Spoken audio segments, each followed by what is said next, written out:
Bonjour à toutes et à tous, Monsieur le Président, chers professeurs, chers docteurs, chers collègues, mesdames et messieurs.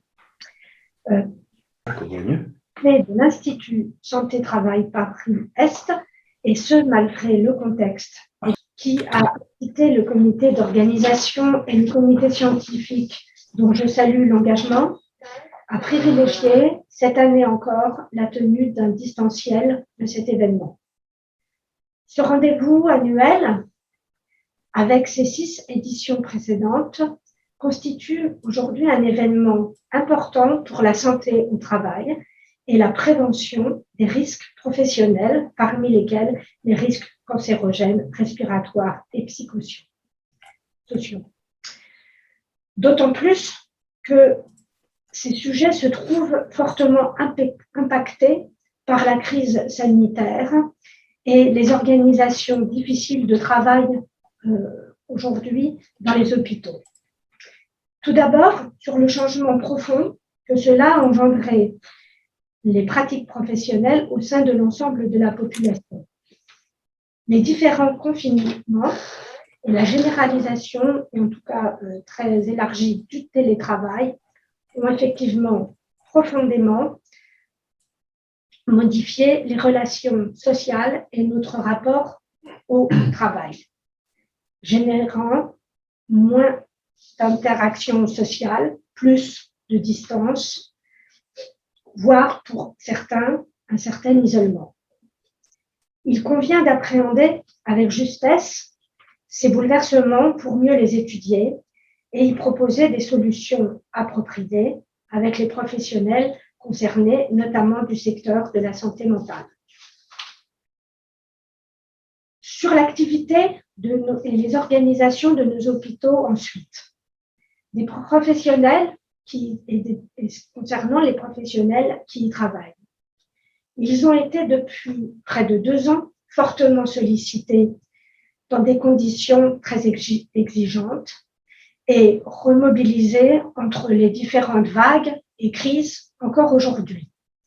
Qu'ils en soient ici remerciés à nouveau. Car c'est bien le thème de cette journée d'études intitulée « Santé, travail et milieu de soins ».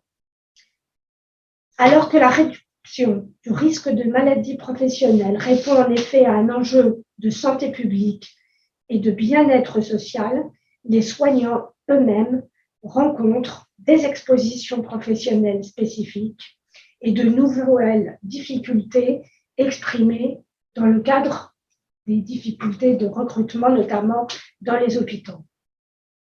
Autant de facettes qui seront abordées au cours de la session thématique aujourd'hui de cette journée.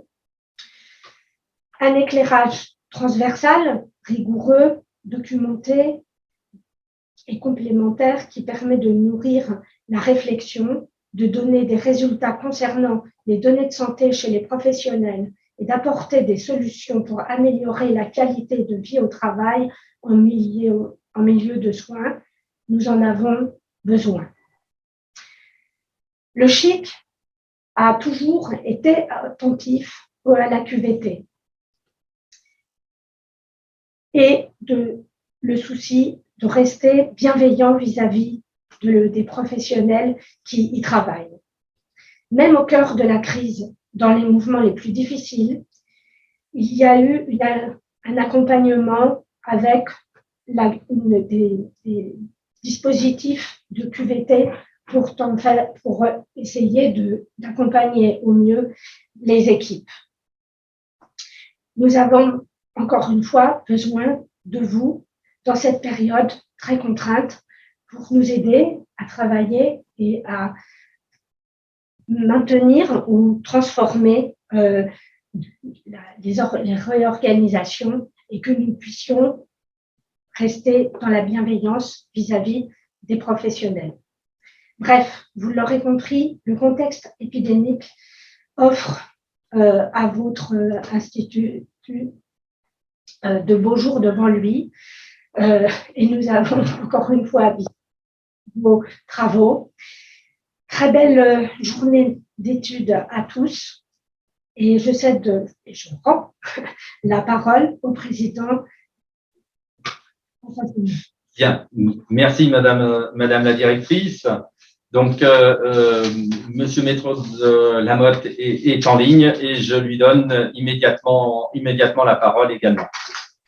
Merci beaucoup, chers collègues. Merci beaucoup. Madame la directrice, mesdames et messieurs, chers collègues, depuis plusieurs années, la communauté d'universités et d'établissements Université Paris-Est, porte l'Institut Santé-Travail Paris-Est. C'est un institut qui est né en 2013, au moment où des réflexions ont eu lieu sur la question de la santé, et il fédère un de nos établissements membres, l'UPEC, l'Université Paris-Est Créteil, via notamment sa faculté de médecine, devenue faculté de santé, et puis plusieurs des associés de la commune qui sont des acteurs majeurs dans le domaine de la santé et dans le domaine de la ville. Côté santé, l'ANSES, Santé publique France, l'INSERM et le CHIC d'une part, et puis côté ville, le CSTB d'autre part. Dans le cadre de notre politique de site, nous sommes liés par une convention que nous avons réussi enfin à renouveler cette année, et j'en suis très heureux. Et pour l'ensemble des partenaires du site Université Paris-Est, au-delà de ceux que j'ai nommés tout à l'heure, le rôle de l'Institut Santé-Travail Paris-Est est absolument essentiel. Le thème de la santé l'est également, c'est un thème qui est majeur pour notre site universitaire. Les prochains mois le montreront à travers plusieurs initiatives dont je peux déjà dire quelques mots d'ores et déjà, dans le cadre de journées scientifiques, par exemple, que nous sommes en train de préparer ensemble avec la Commu et le CHIC, ou également dans le cadre de réponses aux appels à projets du PIA4, et je pense en particulier à l'appel à projet Excellence Bac 2. La santé en sera un thème majeur, et j'espère que le CHIC et les autres membres de l'Institut Santé-Travail Paris-Est pourront y participer. Ceci est lié à notre histoire, au fait que dans le cadre de l'Institut Santé-Travail Paris-Est, nous avons organisé de nombreuses manifestations durant les dernières années, pour n'en citer que quelques-unes. La santé au travail en France en juin 2015, politique publique de santé au travail, évaluation et perspective en novembre 2016, inégalité de santé et travail en novembre 2017, environnement et santé travail en novembre 2018, maladie chronique, handicap et travail en novembre 2019, et puis enfin en novembre 2020, polyexposition, conditions de travail et santé. Et j'avais alors eu le plaisir, dans un contexte très particulier, qui était celui de la pandémie, de pouvoir en prononcer les conclusions à distance. Cette année, j'ai le plaisir d'introduire la 7e journée qui a pour thématique santé, travail et milieu de soins, et la première vice-présidente de la commune, Gaëlle Lissorg, sera en charge de la conclusion. Je sais déjà que cette journée sera riche, elle montrera que l'exercice en milieu de soins concerne de nombreux professionnels médicaux, paramédicaux, dans des contextes très variés, et que les professionnels sont alors exposés à des risques.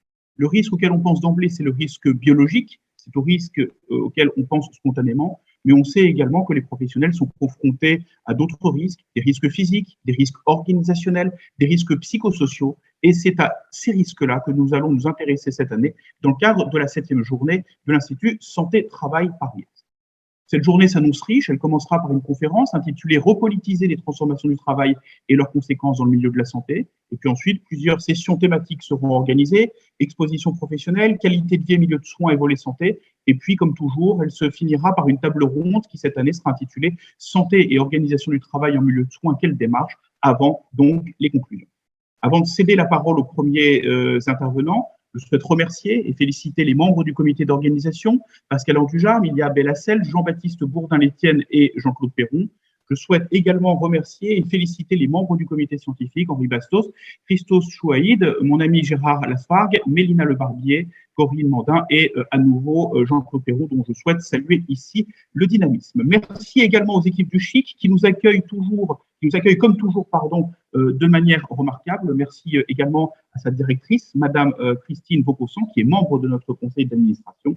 Bon colloque à toutes et à tous.